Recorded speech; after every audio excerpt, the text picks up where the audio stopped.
Hello, everyone. Welcome back to Medicine for These Times. I'm so honored to have my good friend and also a former client, Susan DeRyder. Hi, Susan. Thanks for being here. Hey, Beth. Good to see you. So good to have you here. So we're going to get into one of my all-time favorite subjects, astrology. So Susan is an astrologer offering natal chart readings, transit readings, and long-term mentorship programs. Her approach has been deeply influenced by the work of Daniel Giamario of the Turning of the Ages Mystery School, which is formerly known as the Shamanic Astrology Mystery School. And Susan has witnessed over and over again the potency and effectiveness of creating ceremony around and participating in personal cosmological cycles. It is her sole intent to share the healing union of the sky and earth. One of her great passions is to apply the work of the natal chart and transit chart exploration in preparation for or for the integration of profound life-changing experiences such as vision questing, ceremony, and other major life events. Her unique approach has developed over years of exploring the mysteries of land and sky in her own life. It is her joy and life's mission to help you discover your personal soul intent and how to best participate in that journey as a path to self-realization. Susan helps people who are ready to step into their true purpose but don't know where to begin. Her clients hire her to help them discover their soul intent and stay aligned with that intent. This allows her clients to experience the deepest level of transformation and growth. And if you've been following me on my email list or my work for a while, you will have seen that I think it was what was it, like 6 or 8 months ago? I actually wrote an email to my list referencing an astrology reading I had with Susan. And I had a whole bunch of people writing me in asking questions like, tell me more about this. And I forgot what I was even referencing. I think it was about my one of the Leo, like coming into my Leo. So I will say I personally love Susan's work. I've had really profound experiences that have helped me prepare for these major ceremonies, let's say, and life occurrences. So I cannot recommend her enough. Additionally, she was in my 9-week intensive program and I got to see her blow up her business to the next level. And it was so exciting. But Susan, I've known you many years, but I've never heard your full story. I do know you've taught yoga. I've been to your yoga classes. You walk a really sacred path and you are just an amazing human. But I'm curious, how did you get into, this path of transformation, healing, astrology? I'm curious, did you ever start on a completely different path when you Mm. were younger? Oh, thank you so much, Beth, for the introduction. I love telling this part. The way that I found astrology really was a total turning point in my life in so many ways. You're right. I've been teaching yoga since I was 18 years old, and I was in Costa Rica, actually offering raw food and yoga retreats, doing half my life in Scotland and half of my life, which I'm from Scotland originally, and half of my life in Costa Rica. And it was during one of the retreats that they offered plant medicine. And this is the first time that I had ever experienced plant medicine, specifically ayahuasca. And during the ceremony itself, and this might come as a surprise to some people, I partook in the medicine and nothing happened. And I actually ended up drinking copious amounts, copious cups of medicine. And yeah, still nothing happened. And, everyone around me was writhing around on the floor and having experiences. And I'm like, well, nothing's happening. This isn't what I've heard about this plant. But I really do see now that there was a reason for this experience. There was an astrologer in the circle. And at the end of the ceremony, she invited me out onto the ground outside by the fire pit. And we lay down on the earth and she talked me through the night sky for the rest of the night, basically described everything that was going to happen and where everything was going to go. And the next day, she gave me a natal chart reading, which is something that I now offer.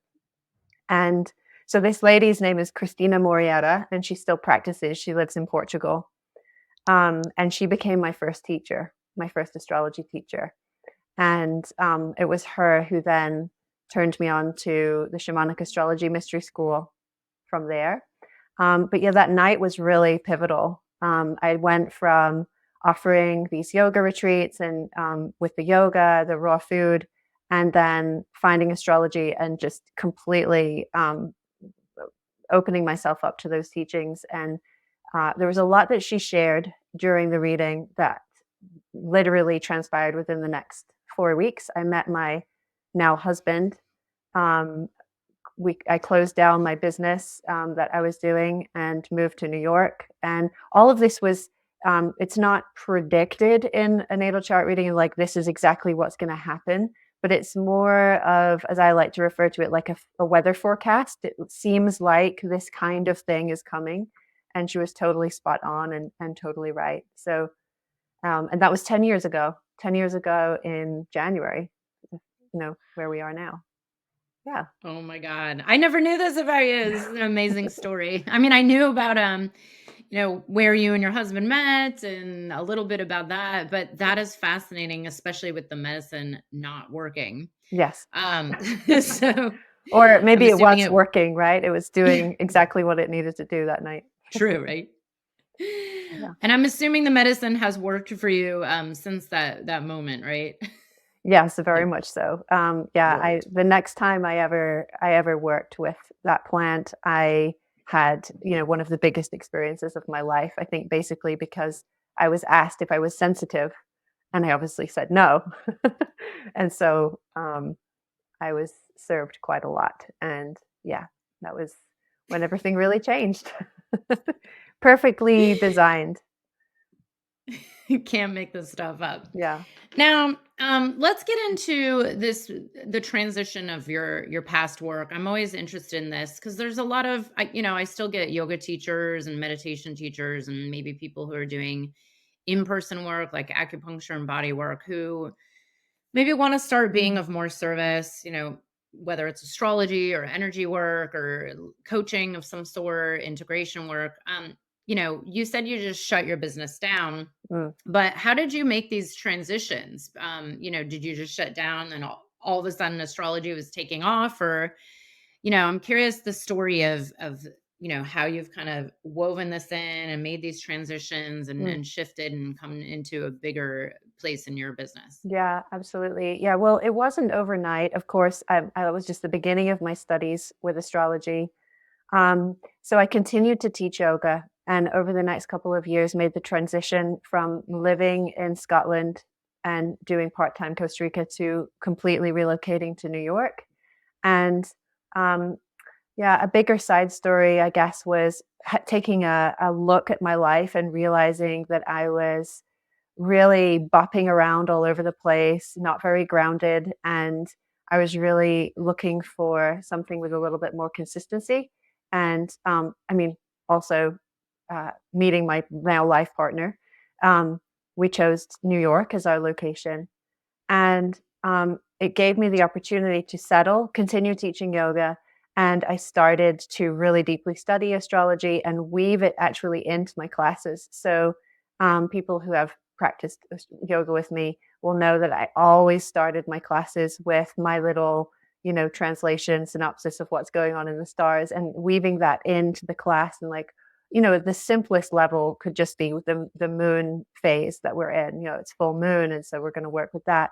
Or if there's a big transition of a bigger outer planet, like say Jupiter moving into a different sign, I would talk about that.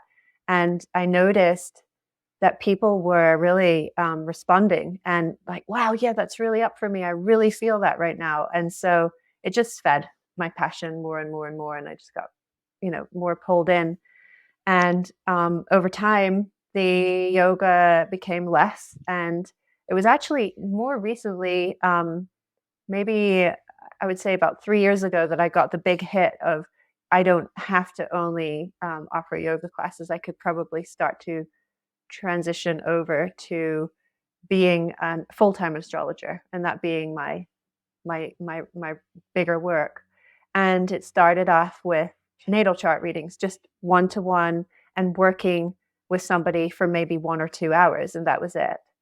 And at first, that was nourishing, and I found it, fun and interesting. But what was really missing for me was this kind of deeper work. And as you know, I'm involved in the medicine work as well. And something that I noticed in that world was that people were having these really big experiences. And even if it's not plant medicine, maybe it is something like a vision quest or a sweat lodge or a teepee, any kind of ceremonial work, and they didn't know how to make sense of it. It was just something that was completely out there for them. And I noticed that if I started to weave the astrology into that, just speaking with friends, things started to make more sense, and people were able to actually do something with the uh, visions or insights that they'd gotten from that ceremony itself, as opposed to just go, whoa, what was that? And then move on and go back to their day to day life. So it's been, really natural progression. And yeah, I'm now at this point where that's somewhere I really want to focus with people. Um, yeah. So, So good.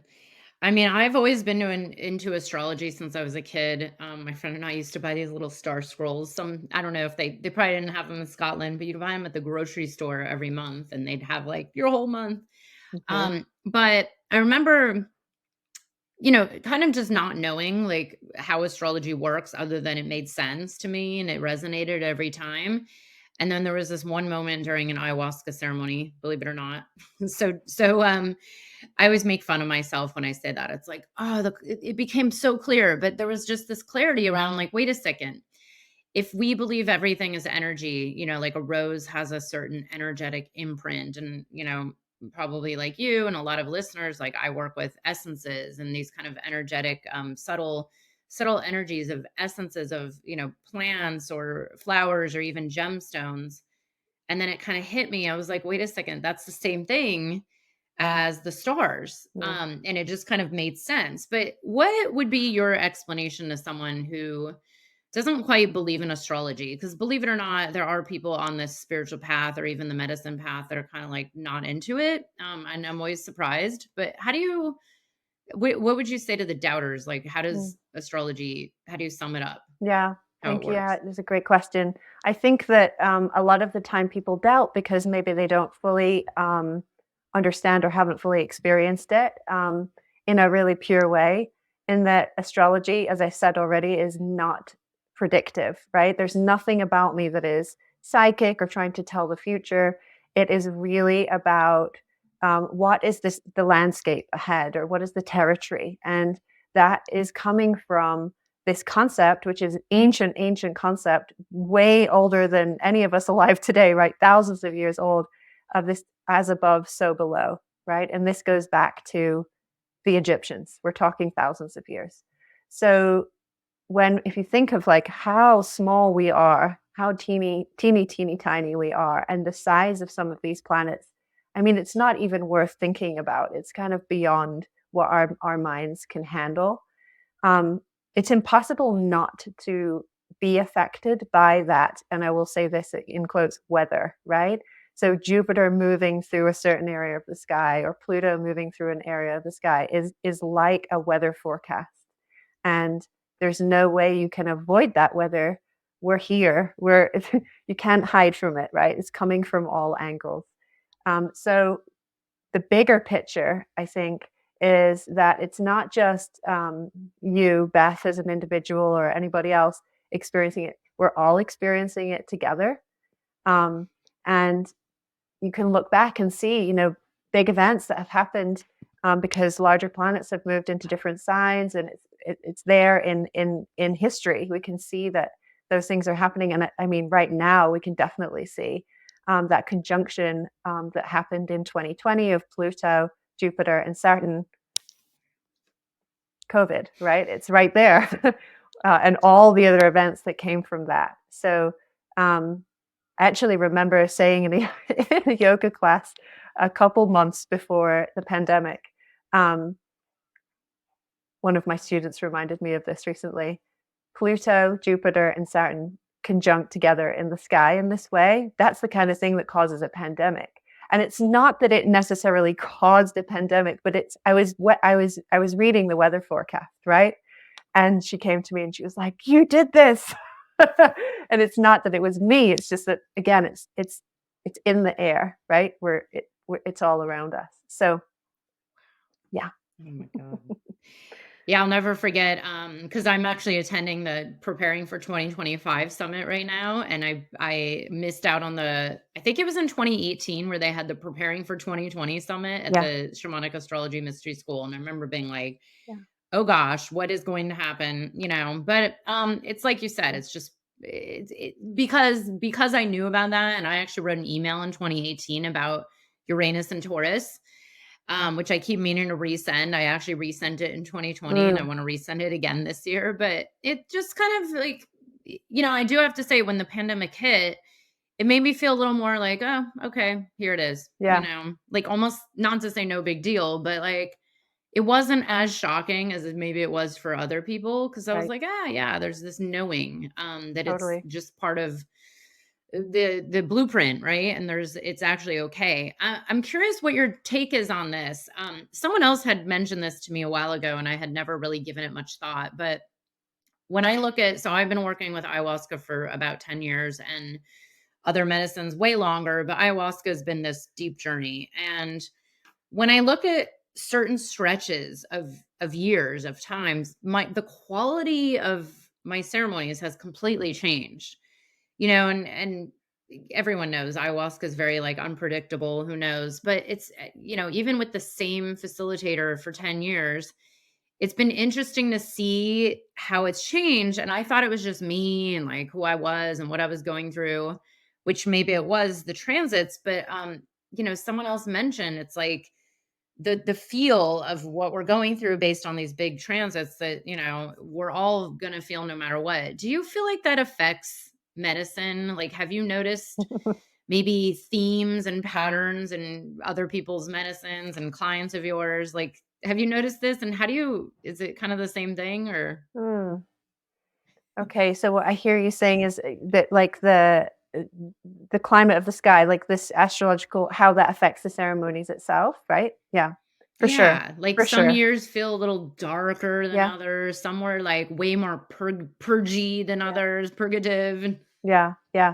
I mean, absolutely. I see that way more on the personal level. So just in the way that I am working right now, if I'm working with somebody who is going to attending ceremonies and we're looking deeply into their chart, if they are in, and maybe it's a good idea for me to explain the language that I'm about to use.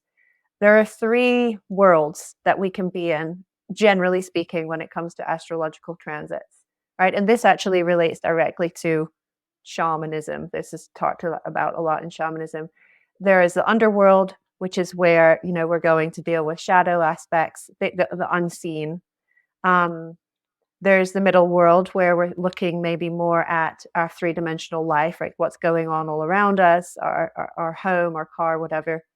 And then there's the celestial realm where we're looking at our life from a bigger picture. So we're looking in from that space where maybe more of a spiritual perspective. So these, and that's just a very brief way of describing these three worlds. But these three worlds are there. You can be in one of any those three types of transits. You could be in an underworld transit. You could be in a middle world transit. You could be in a celestial world transit, and one of them might be stronger than one of the others. So, because sometimes you can be in two.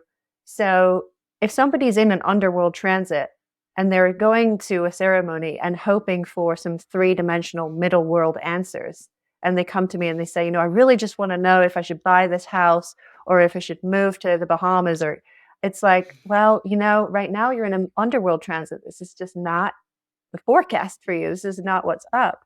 And so it's way more likely that that person is going to be in a darker, as you said, more purgative place and state, right? Or maybe somebody's like, I'm coming to grief. I am here to really go down into the darkest parts of myself. So I want to really explore. They're seeking that, but they're in a celestial transit or they're in a middle world transit. I'm to say, well, maybe you're going to have access to those places, but it looks more likely this is going to be more of a practical ceremony for you, or this is going to be a little bit more of a bigger picture, everything is just as it should be kind of ceremony, right? So it's not totally predictive. Who knows what's going to come up? But these are ways that we can see and work with what what might be on the menu for you, right? And I absolutely see that. I see that with myself first and foremost, and that's why I then want to share it with others, right?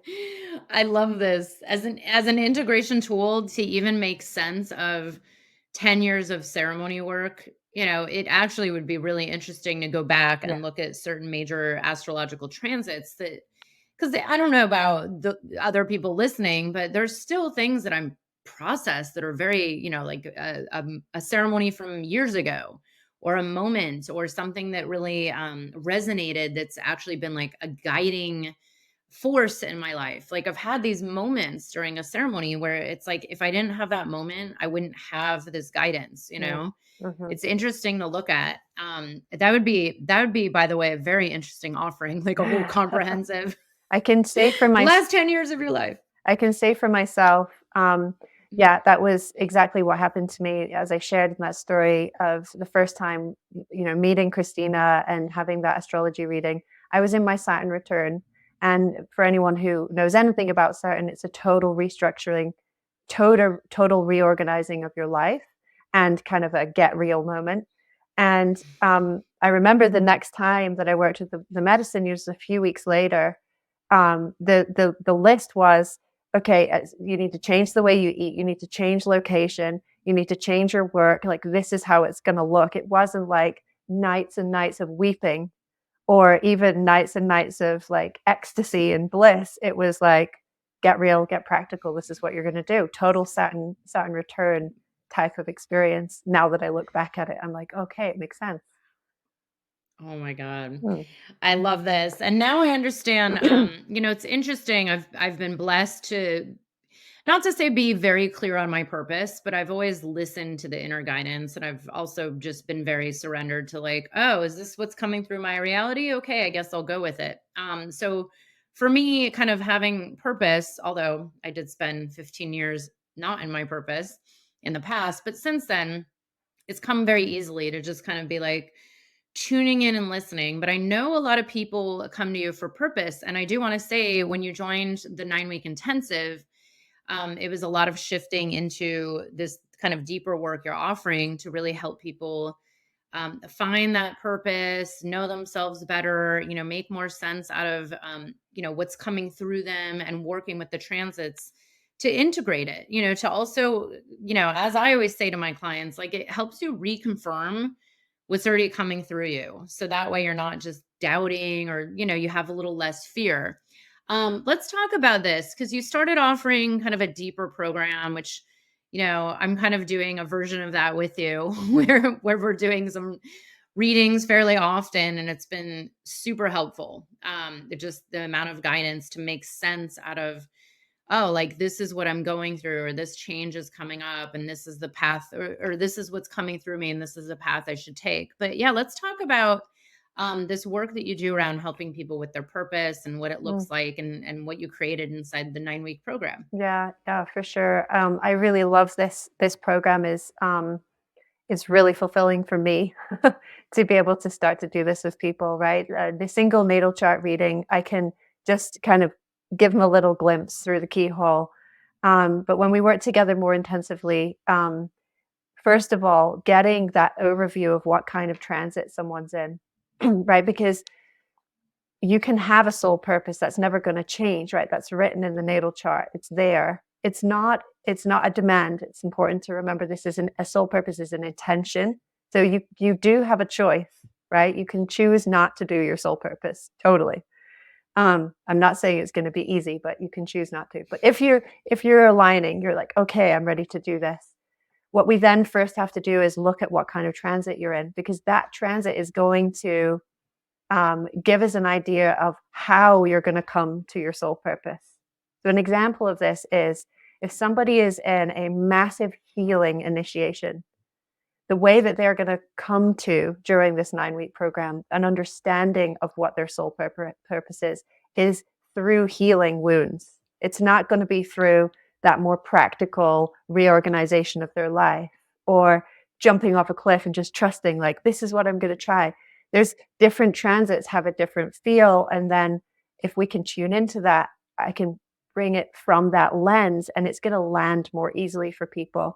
It's one of the things that I've noticed about some soul purpose programs that maybe don't have anything to do with astrology. And I think there's always a time for these different programs, but some of them are so three-dimensional and linear. For somebody who's in something that is more of an underworld nature or more of a celestial nature, that three-dimensional linear path is not really necessarily going to work for them. And it might not awaken the part of them that needs to be awoken. And so, yeah, in the program that I've been offering is called Seed Your Soul Purpose, right? And so it's during that time, it's plenty of time for people to go, oh, this is what I have been avoiding, or this is where I've been getting it right.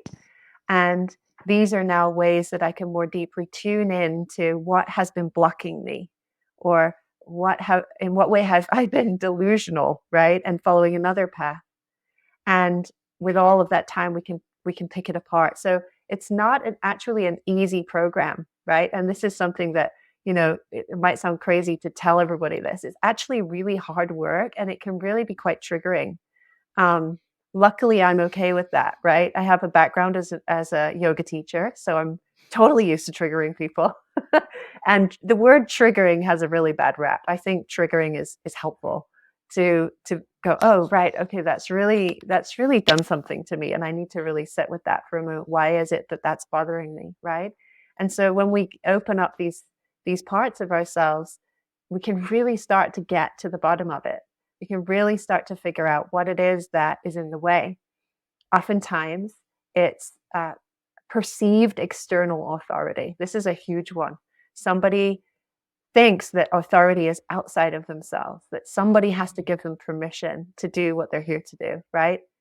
And again, funny thing is, as part of the program that I offer, I say, listen, it's not me who's telling you that you can do this. I'm just showing you the charts, and I'm saying, let's look here. And now you need to be brave and go, okay, this is my choice. I'm going to do this. So it's then, the first few rounds of Seed Your Soul Purpose have been really surprising to me. It's really just kind of, it's taught me how to offer it, right? Because people are coming from very different, very, very different perspectives. Older people, younger people just starting their career path, right? 28, 29, 30, up to people in their 60s who are going, what have I been doing? And having to hold space for that and go, okay, it's okay. There's still time, right? For you to enter onto this journey, into this path. So is that answering your question, or what am I missing? Yeah. No, it's good. I just wanted to hear about the program and understand, I never thought of it that way. It's like, depends on the process you're going through, that because I have experienced this within myself. Like, there was a time where it was a lot of practical, and then there was a time where I was doing such deep healing work to really step into a fuller place in my business. And then all of a sudden my business took off on a whole new level. Yeah. But it had nothing to do with marketing or practical or business, because that was already in place. And it was like, okay, some pattern, some way of being, some wounding, or, these limiting beliefs or fears that are getting in the way of the next level of expansion. And I'm Yeah. sure you see this. I see this all the time with people, where it's like, especially in today's world of, people getting canceled on social media, or afraid to say anything, or no one ever feels good enough, never feels, like, can I really do this? There's a lot of fear of judgment, which, like you said, in the end, it's like, you're the only one. It's not about others. It's not about if, so and so, your Facebook friend, is going to like this or not. It's your life, Yeah. and if you're not living what you feel is a purpose, it's time, especially in this day and age that we're in. And I wanted to start asking some bigger picture questions about astrology and what we're witnessing, just, Mm. in general. I'm curious, when we look at the psychedelic space, and psychedelics really coming to the forefront, and just, here we are in a psychedelic podcast. Who knew when I was 14 years old that this would be like part of my career? But I'm curious, A lot of people talk about how rapid this space is growing, and now there's medicine being kind of offered everywhere, and it's really coming into the mainstream so much. And I'm curious, is there something in astrology that kind of aligns with this blow up of psychedelics in the last, not just the last like 30, 40 years, but especially the last 5 years? It's kind of Mm, crazy how it's been like exponential. mm, Is mm. there a transit that explains psychedelics being legalized and coming into our society like they are? Wow. Yeah, that's a great question that I was not prepared for, but I love how it's making my I wonder if mind there is move. one. Yeah. Um, I mean, like you could look at this from so many different angles. I think one of the really important things, and I was thinking about this before coming on our call today, is that we need this so desperately. And yeah, I have firsthand evidence that these plants are being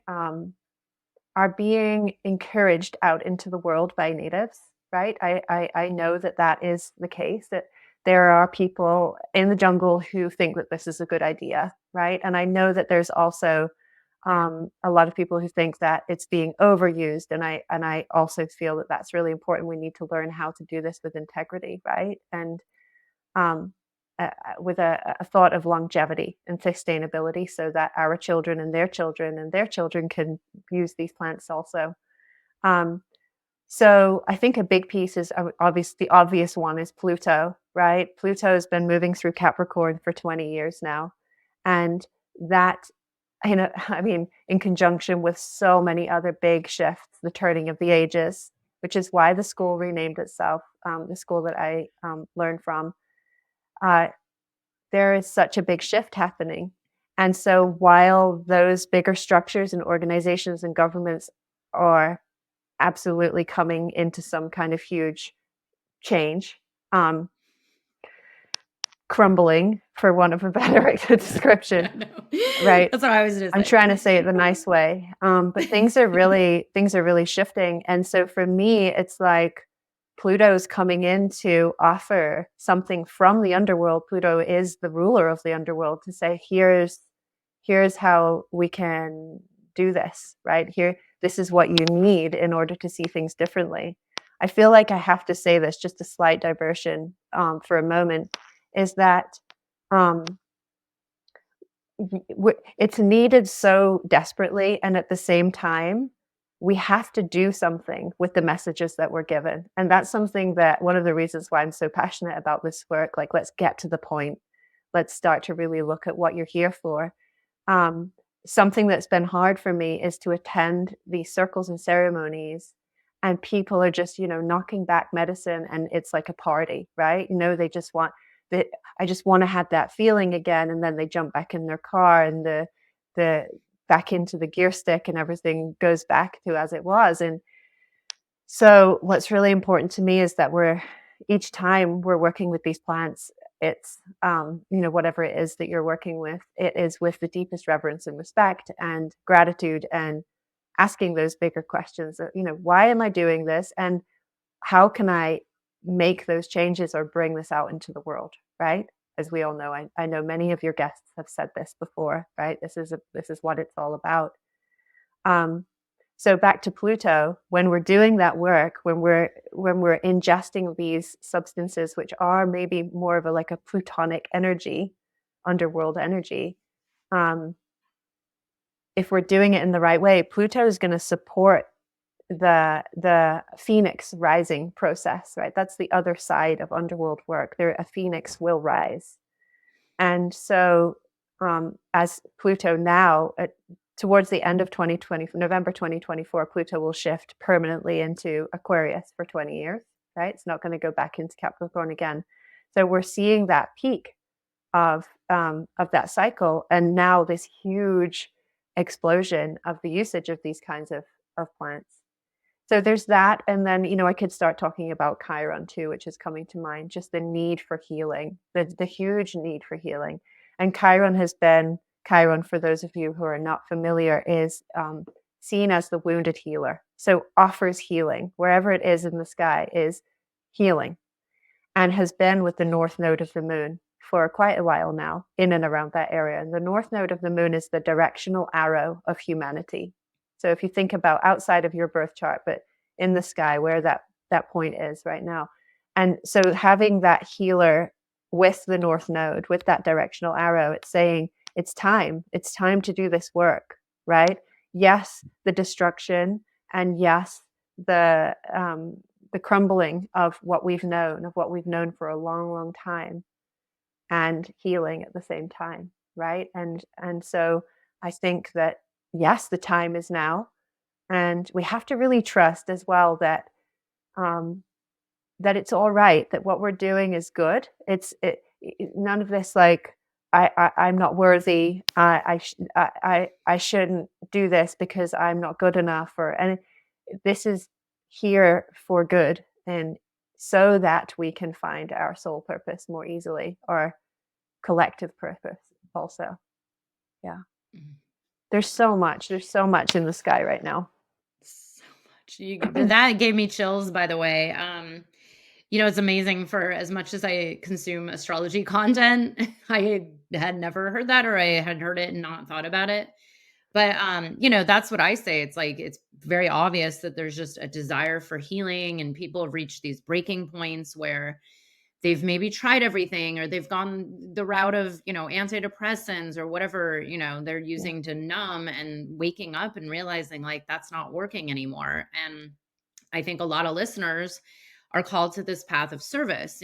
That's the whole point. It's like, especially when you're on the medicine path and you're working, walking some kind of spiritual path, it eventually gets to the point to want to be of service. And I do believe that, I keep saying, it's an all hands on deck situation. Yeah. I mean, you just look around at the world right now, and it's like, I don't know how anybody lives without some kind of support in their lives, having someone to turn to. And I do believe we all need one another. And this is why so many people are being called to serve. And for some people, that's a business, and some people, maybe it's not. But, if that's your calling, it's time to, yeah, like you said, like the imposter syndrome, the beliefs Mm-hmm. around like, I'm not good enough, it's like, I always say there's a point where you have to put your mission over your ego. That's like your scared ego that doesn't want to get crushed. But like, how about all the people out there that are suffering? Or how about you when you're at your absolute worst, and look at what got you out of it? Like, if you hadn't had that help or that knowledge or that support, would you have made it? And it's like, there's that desire to give back. But thank you so much for sharing this. That's Mm. an amazing perspective.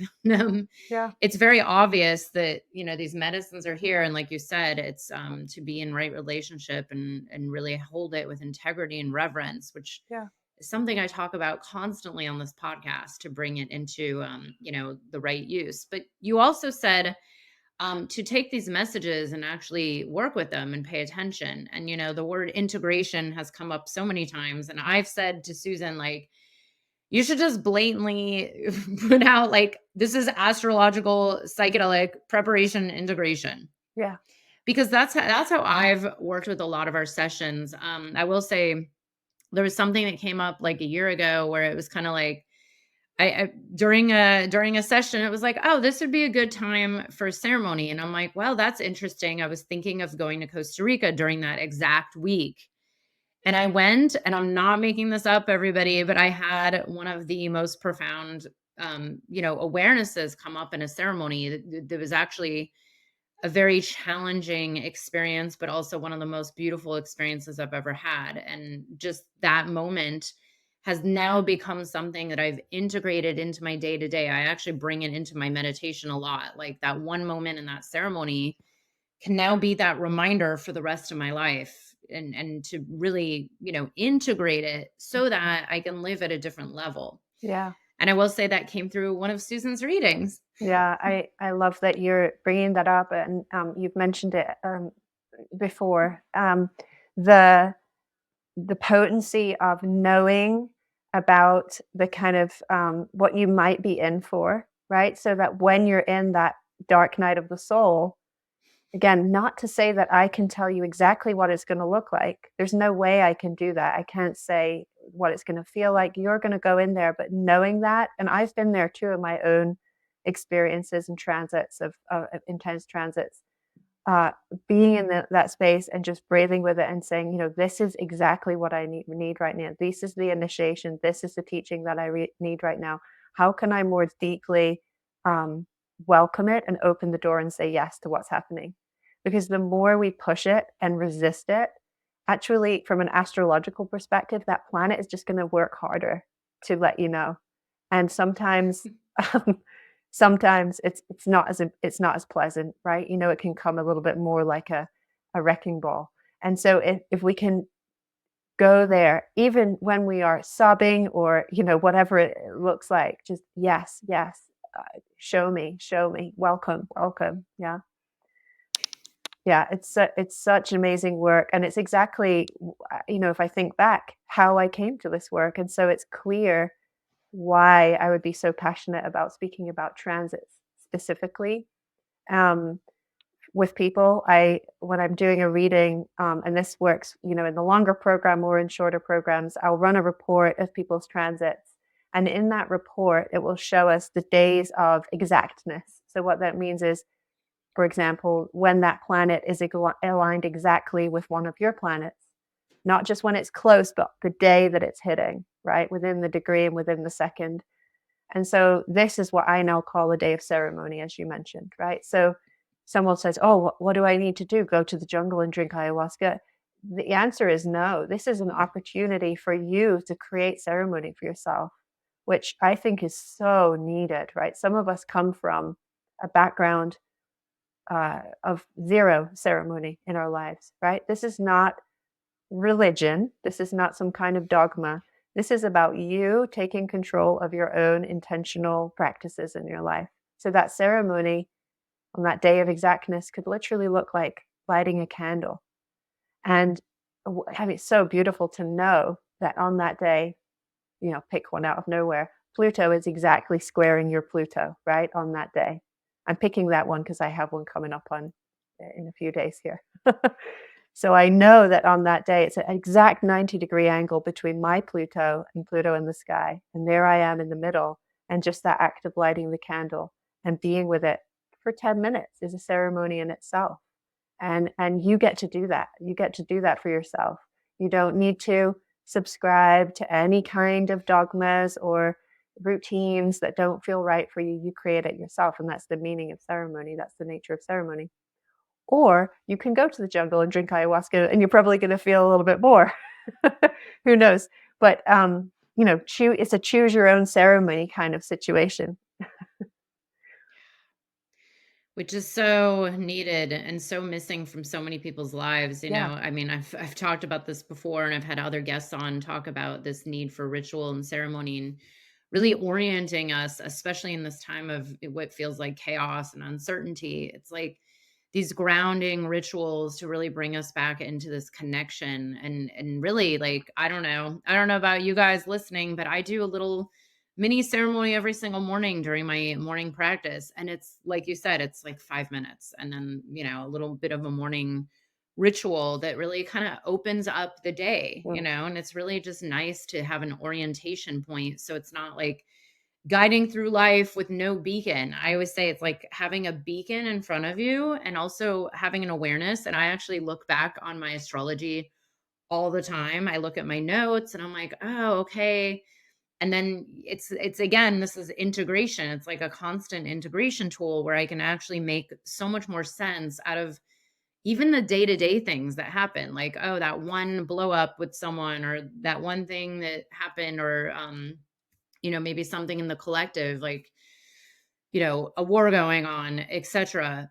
To be able to at least like make some sense out of this crazy world that sometimes feels like no one can make sense out of. Yeah. So this is why I really believe that these times that we're in, this astrology is going to be such an amazing integration tool, especially in the way you're using it, Susan. Mm. So I'm excited. I want to ask you one last question about your experience in my group program. Oh, yeah. You'd already kind of, you've been out there for a while doing your yoga and doing the astrology, and you've been really good about offering up, Zoom calls during certain transits. But I'm curious, like, what happened from before where your business was at versus after while in the 9-week program? Like, what do you feel like has been a major shift in your business Mm, and also anything in your life too? yeah. Oh, wow. Where to begin? It's huge. The program was such a gift. I mean, if anything, it just got me to sit down and pay attention and get myself organized. Um, but one of the real big things, which actually is just the beginning, was letting people know what I have to offer, right? It's like, here's what I do, and you can have this, and getting out of my own way, right? That place of where, oh, who would want this? And why would I share this? Or who should I share it with? And who should I not share it with?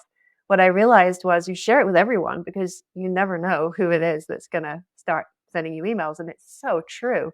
As soon as I started doing that, literally just sending an email out to everybody and saying, I just want to talk to you. That was, that opened up so many doors for me and was so beautiful, that act in itself of connecting with people and starting to realize actually you can't categorize your clients. Who knows, right? Who's going to want to come through. And then the way that you walked us through from that stage and of building something that you can offer that feels so sustainable and nourishing. So teaching us how to ask exactly what we need, as opposed to what, again, we think, we presume other people can or cannot do, right? So building a program on what I know has worked for me, and also asking for and this is the big scary one for most people, the money, right? How much money are you going to ask for? And me saying, well, actually, what feels good, and wondering what Beth's going to say, right? That's too much. And you were like, that's not enough. You need to ask for Usually. more.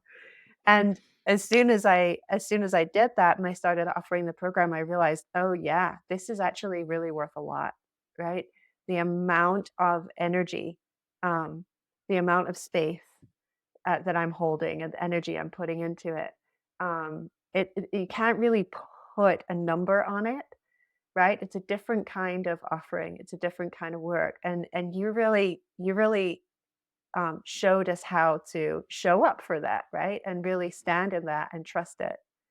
Um, yeah, there's so many things I could say about this, about your offering, that I think there's something about you, Beth, as well. That's just like you won't stand for any BS, right? You're just like, no, you're good at what you're in your soul purpose, right? You're pointing that out to me. You're doing what you're here to do.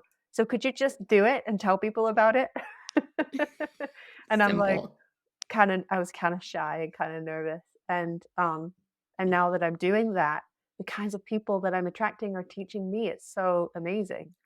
So I'm excited to learn more from you, right? And go further, which we're going to do next year.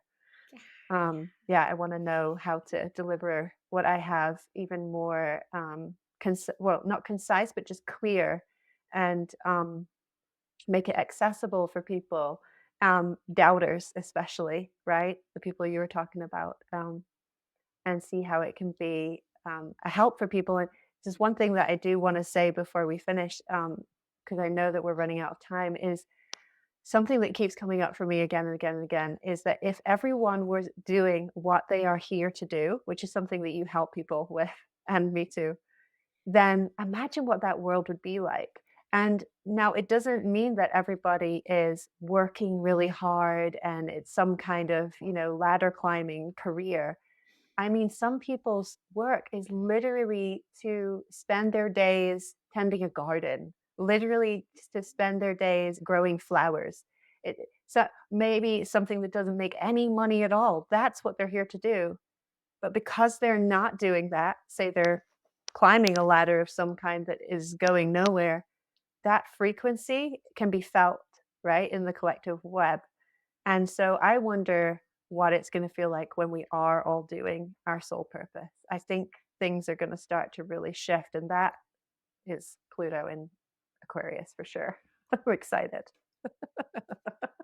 I've been saying this for years that I actually think we'd have world peace. I Yep, mean, that's so extreme to say, I but I agree. really think it's like much of the Western world society, and pretty much every country I can think of, because I've had clients from all these countries, so many people are living misaligned lives, and really like, and I get it because I did that for a while, but really stuck in the system of what we should do, what we've been programmed to do, what we think we have to do, and Mhm. not really tuning inward to like what's really coming through you. And I agree, like if everybody, or at least we get that tipping point that hopefully will shift the entire collective, which I actually believe is happening, because I'm seeing, maybe it's because of the work I do every day. I see people leaving doctors, nurses, corporate jobs Yeah. constantly. Like my clients, I mean, to have a doctor go through all that schooling and then quit to dedicate his life to medicine and coaching. It's pretty medicine, as in plant medicine. Yes. A different It's medicine. been pretty amazing, but I agree, and I'm so glad you give this feedback. It's been and what's even funnier is Susan's seen my chart and gone over like my purpose, on some level. And it's like, oh, interesting. Like now I can really, like, I've known this, but I can own that even more and to really come into it. Like when we went over the Leo thing, it was like, oh, Mm. this feels very scary. And now I can allow it and be okay with it, and I can actually feel it happening, by the way, like in my soma. The last few months especially, I've been telling the woman who did my rebranding, and my rebranding is just starting to come out now. It's like, oh, it feels more me, and it feels more like that Leo energy, but not from the ego place, from the love place. So it's really interesting to watch how your purpose can be constantly evolving as you go through different transits and kind of owning who you truly are. And this is the work we do inside of these programs of mine. Like, yes, there's a lot of practical of how to structure it, how to price it, what is Beth going to say about your pricing, but then there's also just that deeper journey into really like allowing you to be who you truly are. I call a lot of my, like, the mastermind program, I say, is like soul liberation. It really is like stepping into your soul. Like I actually love the word intent, the intent. So this is beautiful work. I am so excited for what's going to happen next. And by the way, I will say I was so excited to witness Susan making a gob of money inside of just 9 weeks. That Right. was really exciting as well. Thank you. I missed that part. I left it out, right? There's that piece that still needs to be. Like, ooh, Yeah, it's it hard to was talk about, but amazing. yeah. Yeah, it really allowed me to deepen in so many ways in my life, travel and study, and yeah, I took that money and went deep into mentorship, and it's been, yeah, amazing. So thank you. Yeah. And I always tell people it's like the money is nice, of course. Like, let's all be honest, but it's not about like, oh, I'm gonna make more money just so I can buy a bunch of things on my joke, buy a bunch of things on Amazon. It's really about, like you said, like go deeper into being of service, Yes. because the more, and you use the words nourishing and sustainable, which I use constantly, about having sustainable business where it's not about working so hard that you're burning out or over frying your nervous system. It's about coming into this balance point of what is regenerative and what feels really good and what can then, provide you a life to then, yeah, invest in taking that one class you've always wanted to take, or study, or go travel. And like I always say, I'm like, well, this allows me to go work with one of the curanderas I work with in Peru. If I didn't have this kind of living, I wouldn't be able to do that. And I do that as part of my service back. So it's this cycle that I really would consider regenerative. And this is what I want people to know, is it's not about struggling to make no money. Is actually, it's not serving anybody. It doesn't serve you, it doesn't serve your potential clients, it doesn't serve the world. And I really believe in the kind of abundance approach of how do we all be thriving and nourished and supported and build a business sustainably so that, it runs in a way that feels very aligned with you, your lifestyle, what you want. And it is possible. It's possible for everyone. So Yeah. thank you for being an example of this in the mastermind. Thank you. So good. Thank you. So, Susan, I would love to know, especially now, or we've just come through, it's like January, New Year when this is being published. What is on the radar for you and your business in this next 6 to 12 months? Like, Yeah. what are you putting out there? What do you Mhm. think is going to happen with your transits? Yeah, wow, good point. Well, as I wrap up my Pluto square in just a few weeks, and I complete my Venus return, my fifth Venus return, and you, by the way, in your sixth Venus return, side note. Um, Crossing my fingers. it's awesome. Yeah, I feel expansion in many ways, but more streamlined. And so I've chosen to run Seed Your Soul Purpose one more time for now, right? And then we're going to just put it on hold. So that's starting now, basically, and we'll run for 3 months until the end of March. And my vision is to, I don't have the words yet for it because it's to come, right? It's brewing, but in layman's terms, to really just more blatantly offer my services to people who are doing ceremonial work, right? And for integration and preparation for psychedelic work, for ceremonies. And not to exclude people that are not doing that work. I'm still absolutely wanting to work with everybody. But yeah, just really step into that because it's a passion for me and see if I can help people who are wandering around lost and don't know what to do with these experiences that they're having or are jumping on the bandwagon and going to a ceremony for the first time. It might be helpful to have somebody just there for them. And make more sense of how to prepare and what's going to come. So I'm looking to, yeah, probably work more one-to-ones as as I said, and long-term packages as well as doing one-offs in that way. Yeah. Ooh, I'm so excited for this. Yeah. Thank you. Me too. I cannot wait to see how this blows up. And I'm always actually surprised that there's not more people doing this because I've been working with astrology for years this way, and it's just getting deeper and deeper and so much more helpful the more I've been working with it. Of course, with other modalities as well, but it's all intertwined, and there's so many different approaches that can just be so helpful, especially if you're someone of service or want to be of service. It's like a whole new level of how you can show up in the world. Yeah. Susan, it is so fun to have you here and hear your Thank you, stories. Beth. I'm so proud of you. I cannot wait to see what's next, and thank you so much for trusting in the 9-week intensive and in my work and, like going all in. And you're an example of what happens when you're like, you know what? I'm going to just give this a try, get out of my way, and voila. Yeah. Yeah. Thank Clients, you. money, next level. Yeah, I'm here for it. Thank you, Beth. Thanks for what you do and share. It's a honor to be your friend and to witness you and learn from you. Thank you. Oh, Yeah. thank you.